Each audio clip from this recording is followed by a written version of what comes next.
Hi everyone, मैं रोहन यादव आप सभी का एक बार फिर से अपने यूट्यूब चैनल पर स्वागत करता हूं। आज मैं आप सभी लोगों के लिए ये पार्ट 2 लेकर आया हूं। महत्वपूर्ण प्रश्नों पर हम लोग चर्चा करेंगे। ये जो प्रश्न पत्र आप सभी लोग देख रहे हैं, यह 28 जनवरी 2023 को हुआ था। Protection officer women empowerment department में एग्ज़ाम 2023 का ये क्वेश्चन पेपर है। आप सभी लोगों से आज मैं इसी प्रश्नों पर डिस्कस करने वाला हूं। बड़े ध्यान से देखिएगा। इसका पार्ट 1 जो है यूट्यूब चैनल पर अपलोड है, आप वहां पे जाके देख सकते हैं। आज तारीख है 2 मार्च 2025। 2 मार्च 2025 के दिन एक स्पेशल ऑफर निकाला गया है, विशेष संडे के रूप में। और यूजीसी नेट की जो क्लास है, मैं अपने यूट्यूब चैनल पर आप लोगों को प्रोवाइड करा रहा हूँ मात्र 3000 में।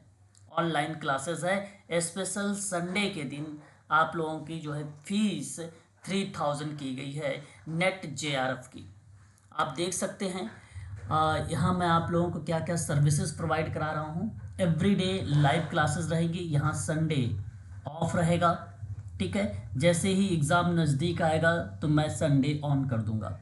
उसके बाद रिकॉर्डेड क्लासेस अवेलेबल हैं। जो भी क्लासेस जिस दिन आप नहीं ले पाते हैं उसकी रिकॉर्डिंग क्लास भी दे सकते हैं। इनकेस यदि आप दोबारा पढ़ना भी चाहते हैं तो रिकॉर्डिंग क्लास के माध्यम से आप देख सकते हैं।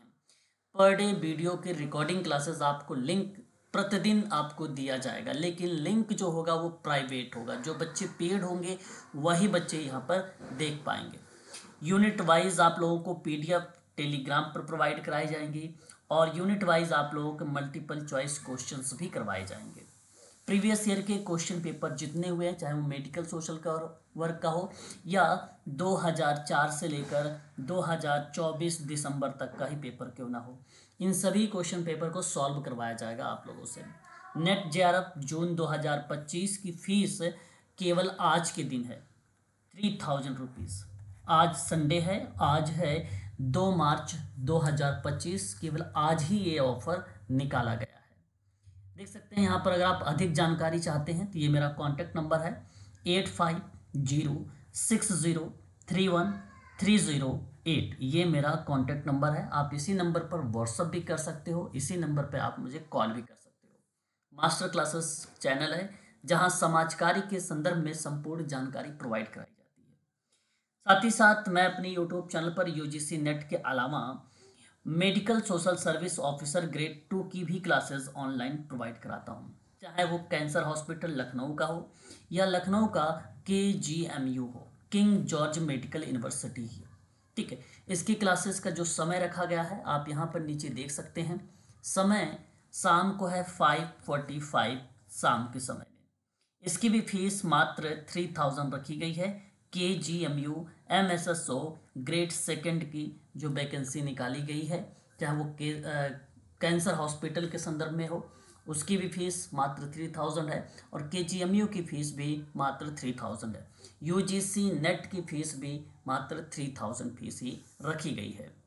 यहाँ आप देख सकते हैं। अधिक जानकारी के लिए आप ये मेरा नंबर है, आप इस नंबर पे संपर्क कर सकते हैं। यूट्यूब चैनल हो या गूगल हो, आप मास्टर क्लासेस रोहन सर डालेंगे तो मेरी वीडियोस आ जाएंगी। चलिए बात करते हैं क्वेश्चन पर। ये सेकंड पार्ट के रूप में हम लोग डिस्कस कर रहे हैं। ग्रेस कोयले के अनुसार सामाजिक समूह कार्य का उद्देश्य है। तो आप देख सकते हैं, एक तो व्यक्तियों की ज़रूरतों और क्षमता के अनुसार विकास के अवसर प्रोवाइड कराना या प्रदान करना, यानी ये पॉइंट ग्रेस कोयले के अकॉर्डिंग कही गई है सोशल ग्रुप वर्क में, यानी ये स्टेटमेंट सही है। दूसरा स्टेटमेंट कहा गया व्यक्तियों को अन्य व्यक्तियों, ठीक है, व्यक्तियों को अन्य व्यक्तियों, समूहों तथा समुदायों के साथ समायोजन प्राप्त करने में सहायता करना, यानी उसकी मदद करना। तो आप कह सकते हैं कि ये भी स्टेटमेंट ग्रेस कोहली के द्वारा कही गई है और सही विकल्प होगा आपका ऑप्शन नंबर 3, यानी 1 और 2 दोनों के दोनों स्टेटमेंट आपके सही हैं। क्वेश्चन नंबर देखेंगे 51। कार्य समूहों में संशक्ति के सकारात्मक प्रभाव क्या है? तो मैं आप सबसे कहूँगा कि श्रमिकों की संतुष्टि और उच्चतर उत्पादकता, ये स्टेटमेंट है सकारात्मक प्रभाव। कम श्रम आवर्त तथा अनुपस्थिति, ये भी कार्य समूह में संशक्ति के सकारात्मक प्रभाव हैं। अतः अगेन आप लोग कहेंगे क्वेश्चन नंबर 51 का विकल्प तीसरा सही माना जाएगा। बढ़ते हैं क्वेश्चन नंबर 52 में। गलत कथन को इंगित करना है 52 में। यह चारों पॉइंट आपको पढ़ना है और उसके बाद इसमें गलत स्टेटमेंट को निकालना है। एक समूह के भीतर संशक्ति होती है, ये बात सही है। समग्र समूह वातावरण स्थापित करने में सहायता करती है, यानी ये सही बात है। समूह वातावरण अपेक्षाकृत अस्थायी स्वर और समूह अंतःक्रिया की गुणवत्ता को संदर्भित करती है, यानी ये भी स्टेटमेंट सही है। समूह के अंदर संशक्ति समूह को कई लाभ पहुंचाती है, ये भी स्टेटमेंट सही है। समूह संशक्ति स्वतः, देखो स्वयं की बात कर रहा है, संघर्ष रहित समूह को प्रदान करता है, तो ये स्टेटमेंट गलत लिखा हुआ है। तो क्वेश्चन नंबर 52 का विकल्प 4 सही जवाब होगा। क्वेश्चन नंबर 53, उसे व्यक्तिगत क्षमता और विकास में अंतर को स्वीकार करना चाहिए। ठीक है, और व्यक्तियों को स्वयं को समझने में मदद करने का प्रयास करते हैं और विशेष आवश्यकता वाले लोगों के प्रति उनके व्यवहार को संशोधित करने में उनकी सहायता भी करते हैं। तो ये जो स्टेटमेंट लिखा गया है, इसमें कहा गया कि उपर्युक्त वाक्य निम्न के सामाजिक समूह कार्य के सिद्धांत के बारे में बताता। तो जो ये बात लिखी गई है, ये किस सिद्धांत को रिप्रेजेंट करता है? तो मैं आपको बता दूं, ये निरंतर व्यक्तिकरण का सिद्धांत है। बेसिकली स्वयं शब्द यहाँ पर मेंशन किया जा रहा है, साथ ही साथ व्यक्ति के स्वयं के साथ साथ उसमें मदद करने का प्रयास करने की बात हो रही है और उसकी आवश्यकता के अनुसार उसके व्यवहार में मॉडिफिकेशन करने की बात हो रही है। अतः ये सतत व्यक्तिकरण का पार्ट होगा या निरंतर व्यक्तिकरण का पार्ट होगा। विकल्प पहला सही होगा क्वेश्चन नंबर 53 का। बात करता है क्वेश्चन नंबर 54 में। निम्नलिखित में से कौन सा केंद्रीय प्रवृत्ति का माप नहीं है ना? ध्यान रखिएगा, सेंट्रल टेंडेंसी की बात हो रही है और इसमें कौन सा नहीं है क्वेश्चन नंबर 54 में? तो आप कह सकते हैं एनोवा। एनोवा एक टेस्ट है। जो सेंट्रल टेंडेंसी है, मेन मीडियन मोड, ठीक है, आप मोड भी, मेन भी, मीडियन भी, इनको आप कह सकते हैं। बट एनोवा टेस्ट है, ये जांच परीक्षण के रूप में जाना जाता है, रिसर्च का पार्ट है। तो ये विकल्प आपका सही नहीं है, यानी 54 का ऑप्शन तीसरा सही है। 55, डैश में वर्णनात्मक शोध पद्धति उपयुक्त होती है। आपको बताना है इसमें कौन सा सबसे पॉजिटिव शब्द माना जाएगा। तो व्यवहार विज्ञान में ना वर्णनात्मक शोध पद्धति जो होती है वो बहुत ही लाभदायक और उपयुक्त होती है। विकल्प पहला सही होगा। क्वेश्चन नंबर देख सकते हैं 56 में। यादृच्छिक प्रतिदर्श, ये रैंडम सैंपलिंग की बात हो रही है। किस प्रकार के प्रतिदर्श का रूप होता है क्वेश्चन नंबर 56 में? तो याद रखिएगा प्रोबेबिलिटी सैंपलिंग का बात होती है। देखो यादृच्छिक मतलब वही है जो लॉटरी विधि है, फिशबॉल ड्रा मेथड्स है, ठीक है, लकी ड्रॉ है, टिपिट प्रणाली है, ये सब एक प्रकार से प्रोबेबिलिटी सैंपलिंग में यूज किया जाता है। ठीक है, तो जो सिंपल रैंडम सैंपलिंग है ना, वो प्रोबेबिलिटी सैंपलिंग का पार्ट है। जैसे नॉन प्रोबेबिलिटी में क्या कहा होता है, एक्सीडेंटल प्रोबेबिलिटी का पार्ट बन जाएगा आपका सैंपलिंग एक्सीडेंटल का, ठीक है, स्नोबॉल का बन जाएगा, वो नॉन प्रोबेबिलिटी का पार्ट बनेगा। ठीक है, क्लस्टर हो गया, सिस्टमैटिक हो गया और स्ट्रैटिफिकेशंस हो गया, सैंपल रैंडम सैंपलिंग हो गया, ये प्रोबेबिलिटी सैंपलिंग का पार्ट होता है। ठीक है, ये बात जरूर ध्यान रखिएगा। ये जो पेपर आप देख रहे हैं ना, ये paper protection officer women empowerment department का एग्जाम हुआ था 2023 में 28 जनवरी को। वही पेपर मैं आप लोगों को सॉल्व करवा रहा हूँ। आगामी परीक्षा यूजीसी नेट और किंग जॉर्ज मेडिकल यूनिवर्सिटी का है। कैंसर हॉस्पिटल लखनऊ का भी पेपर है, उसमें ये प्रश्न देखने को मिल सकते हैं, रिपीट हो सकते हैं ये क्वेश्चंस हूबहू के रूप में। साथ ही साथ इसको ध्यान में रखिएगा ताकि आगामी एग्जाम कुछ भी आए, कोई भी एग्जाम आए, तो उसमें आप आसानी से उसका एग्जाम दे सके। ठीक है, देखिए क्वेश्चन नंबर 57 में निम्नलिखित में से कौन सा केंद्रीय प्रवृत्ति का माप नहीं है? अगेन तो देखिए मीन मीडियन मोड मैंने ऊपर बताया था, लेकिन मानक विचलन देखिए अगेन यहाँ पर डिफरेंट शब्द के रूप में आया है। तो 57 का विकल्प जो बनेगा वो दूसरा वाला सही माना जाएगा। यहाँ पे 58 में देखिए डैश विधियों में ना सामाजिक मानचित्र शामिल है और ध्यान इस बात पर है कि लोग कैसे भौतिक पहलुओं के बजाय अवकाश को देखते हैं और उससे संबंधित है जैसा कि वे मौजूद हैं। 58 में सही जवाब क्या होना चाहिए? तो मैं आप सबसे कहूँगा कि अवकाश संबंधी सहभागी ग्रामीण अवलोकन है, ये PRA है। ठीक है, ये बेसिकली पार्टिसिपेटरी रूरल अप्रेजल के रूप में जाना जाता है, उसी का ये पार्ट दिया गया। जहाँ भी सामाजिक मानचित्रण लिखा मिले आप सभी लोग PRA का नाम लगा सकते हैं, ये बात जरूर ध्यान में रखिएगा। 58 में क्वेश्चन नंबर 59 कहता है अभिकथन और कारण के रूप में या तर्क के रूप में आया है कि वैज्ञानिक अनुसंधान में साक्षात्कार को व्यवस्थित तरीके से तैयार और क्रियान्वित किया जाता है। क्या ये स्टेटमेंट सही है? तो आप सभी लोग कहिएगा कि बिल्कुल ये स्टेटमेंट करेक्ट होगा। और इसका मुख्य कारण क्या होता है कि पक्षपात और विकृति से बचाना। बिल्कुल यहाँ आप सभी लोग कहेंगे इसकी व्याख्या भी हो रही है। 59 का ऑप्शन नंबर पहला सही जाएगा। इसमें एक ट्रिक होता है, जैसे देखिए वैज्ञानिक अनुसंधान में साक्षात्कार को व्यवस्थित तरीके से तैयार और क्रियान्वित किया जाता है, तो आप यहाँ पे लगा दीजिए क्योंकि, ठीक है, और क्योंकि लगा कर पढ़िए। इसका मुख्य कारण होता है कि पक्षपात और विकृति से हटाना या कम करना या बचाना। तो आप यहाँ पे स्टेटमेंट सही आ रहा है तो क्योंकि लगाकर आप कह देंगे कि इसकी व्याख्या। तो जो व्याख्या नहीं होगा तो वहाँ पे स्टेटमेंट सही तरीके से आएगा ही नहीं, तो वो व्याख्या नहीं बनती है उसमें, ठीक है। अलग अलग बातें बन जाती हैं तो वो व्याख्या नहीं करता है। जब बातें सिमिलरिटी को रिप्रेजेंट कर रहा हो तो उसमें व्याख्या होती है। क्वेश्चन नंबर 60 में देखिए, पथ विश्लेषण क्या होता है? पथ विश्लेषण क्या होता है? पाथ एनालिसिस कहा जाता है इसको, क्वेश्चन नंबर 60 में 60 पे। तो देखिए इस सवाल का सही जवाब होना चाहिए थर्ड वाला ऑप्शन, स्वतंत्र और आश्रित वेरिएबल। मैंने दो वेरिएबल के बारे में बात किया है, एक तो आपको डिपेंडेंट और इंडिपेंडेंट वेरिएबल के बारे में बताया है। तो एक स्वतंत्र वेरिएबल होता है, एक आश्रित वेरिएबल होता है। इनके बीच में आकस्मिक संबंध की अतिरिक्त धारणा के साथ कई प्रतिगमन विश्लेषण की एक श्रृंखला के रूप में रिप्रेजेंट होता है, उसे हम लोग बोलते हैं पथ विश्लेषण, ठीक है, याद रखिएगा। क्वेश्चन नंबर 61, क्वेश्चन नंबर 61 आपके सामने 61 आ रहा है कि सामाजिक अनुसंधान में समग्र प्रसंस्करण के निम्नलिखित चरण होते हैं, ठीक है। देखिए ये प्रश्न गलत है, यहाँ ये प्रश्न गलत है। यहाँ देखिए समग्र प्रसंस्करण के चरण ये नहीं है, ये तो कम्युनिकेशन के चरण के पार्ट में आते हैं। तो इस सवाल बेसिकली जो प्रोटेक्शन ऑफिसर वुमेन डिपार्टमेंट में निकाली गई थी वैकेंसी, उनमें सभी बच्चों को कॉमन नंबर दिए गए थे इस प्रश्न के, ठीक है। तो ये क्वेश्चन गलत आया हुआ है। क्वेश्चन नंबर बात करेंगे हम लोग 62 को लेकर। 62 कहता है व्यक्तिक अध्ययन यानी केस स्टडी में शामिल प्रमुख चरण कौन से होते हैं? ये आपके सामने 62 नंबर का क्वेश्चन है।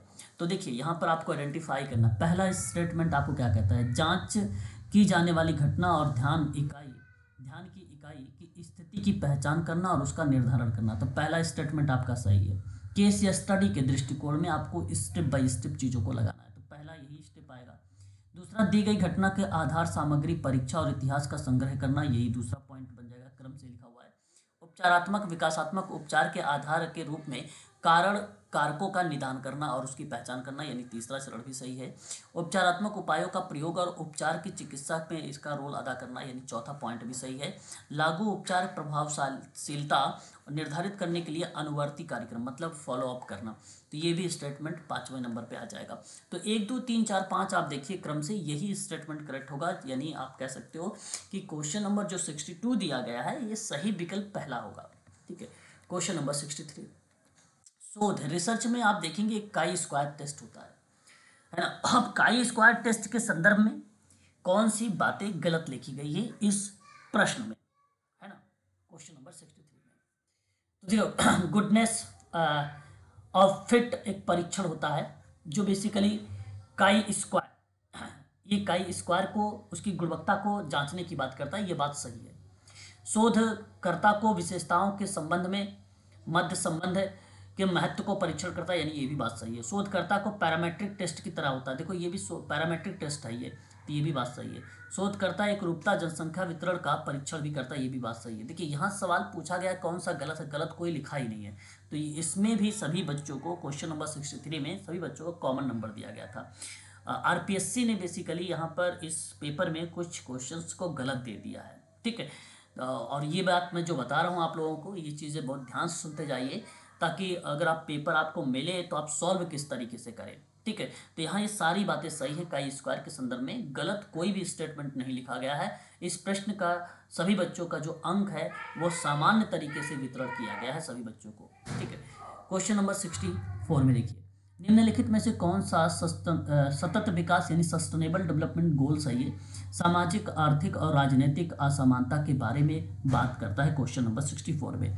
तो अगर आप लक्ष्य जब 10 पढ़ेंगे ना, कुल टोटल 17 लक्ष्य हैं एसडीजी में, 2015 से लेकर 2030 तक चलाया गया है ये।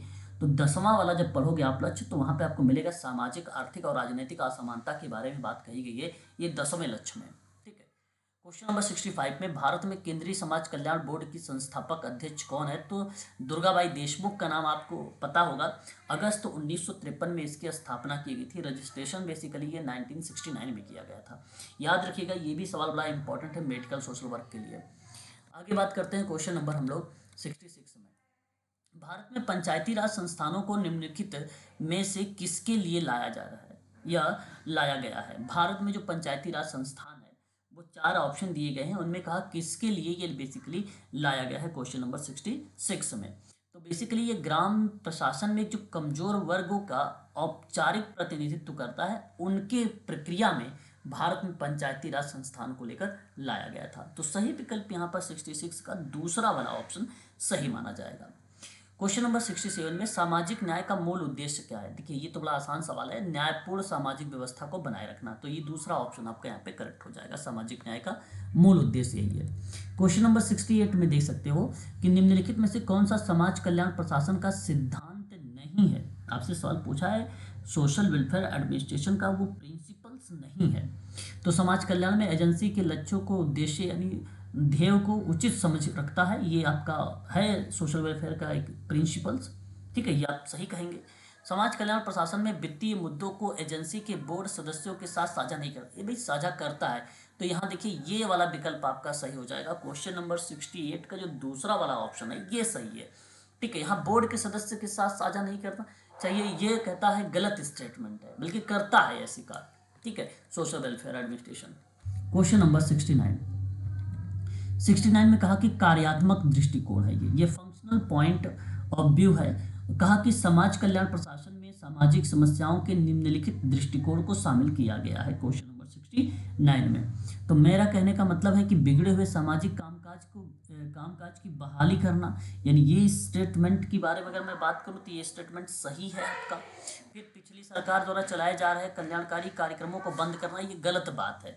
तो ये बेसिकली सामाजिक समस्याओं के दृष्टिकोण में इसको शामिल नहीं किया गया है। ठीक है, आर्थिक प्रभावी सामाजिक कार्य प्रणाली को संसाधनों, सामाजिक व्यक्तिगत प्रभाव को शामिल किया गया है, यानी पहला और तीसरा सही गया है आपका। सामाजिक शिथिलता की रोकथाम करना, यानी ये भी। तो पहला, तीसरा, चौथा देखिए जिस ऑप्शन में मिलेगा वही ऑप्शन सही होगा। जैसा कि विकल्प नंबर 4 आप देखोगे तो आपको आसानी से मिल जाएगा। तो ऑप्शन नंबर 4 जो है क्वेश्चन नंबर, अगर हम बात कर रहे हैं 69 का, तो ये सही विकल्प होगा। क्वेश्चन नंबर अगर हम बात करते हैं 70 को लेकर, NCPCR का पूरा नाम क्या होता है? बहुत इंपॉर्टेंट क्वेश्चन है, याद रखिएगा इसके बारे में। बाल अधिकारों के संरक्षण के लिए राष्ट्रीय आयोग होता है ये। ठीक है, national commission for protection of child right होता है NCPCR का मतलब। इसका सही विकल्प होगा पहला। क्वेश्चन नंबर 71 देख लीजिए। 71 में क्या कह रहा है कि सामाजिक नीति, वक्तव्य और विकास कार्यक्रम के बीच में एक अंतर है, यानी ये स्टेटमेंट आपका सही जवाब के रूप में रिप्रेजेंट होगा। अब इसका कारण कहा कि कार्यक्रमों के निर्माण और क्रियान्वयन और राजनीतिक इच्छा शक्ति और प्रतिबद्धता की कमी को दर्शाता है। देखो बात तो सही है लेकिन व्याख्या नहीं है।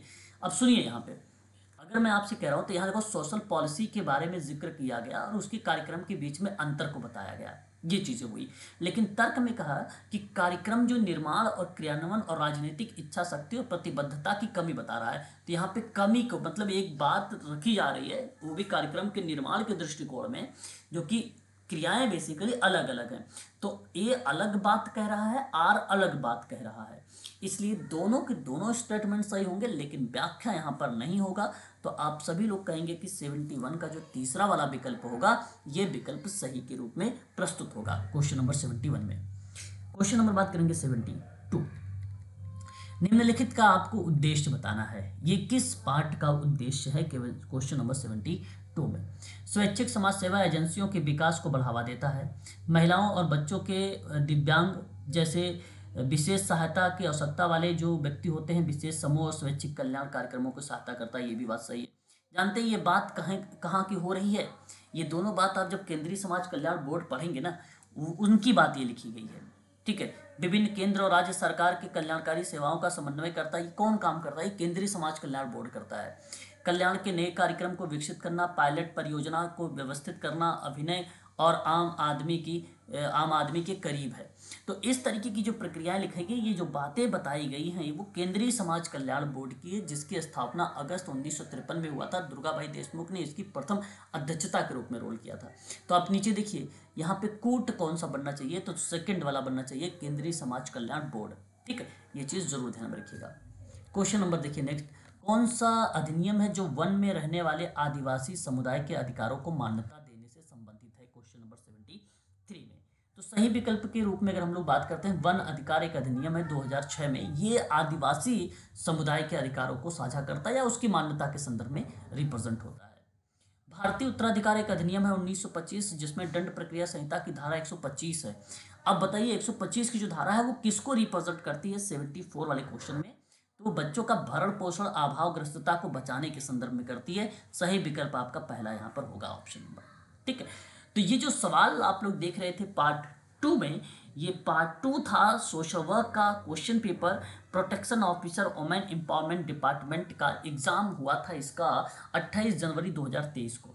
तो पार्ट 2 भी मैं आप लोगों को प्रोवाइड करा दिया। अब अगला पार्ट 3 में लेकर मैं आप लोगों के लेकर आऊँगा, उसको भी आप देख सकते हैं। ठीक है, और अगर आप KGMU की क्लास लेना चाहते हैं या UGC नेट की क्लास लेना चाहते हैं तो मेरा कॉन्टैक्ट नंबर आप नोट करिए, 8506031308 पे आप हमसे संपर्क कर सकते हैं। आज संडे है, स्पेशल ऑफर के साथ क्लासेस आप लोगों को प्रोवाइड कराई जा रही हैं मात्र 3000 में। ठीक है, चाहे वो कैंसर हॉस्पिटल लखनऊ का हो या KGMU का हो या UGC नेट का हो, केवल मात्र आज के लिए ये ऑफर आप सभी लोगों के लिए प्रोवाइड कराई जा रही है। ठीक है, आज के लिए बस इतना ही, मिलते हैं कल की क्लास में।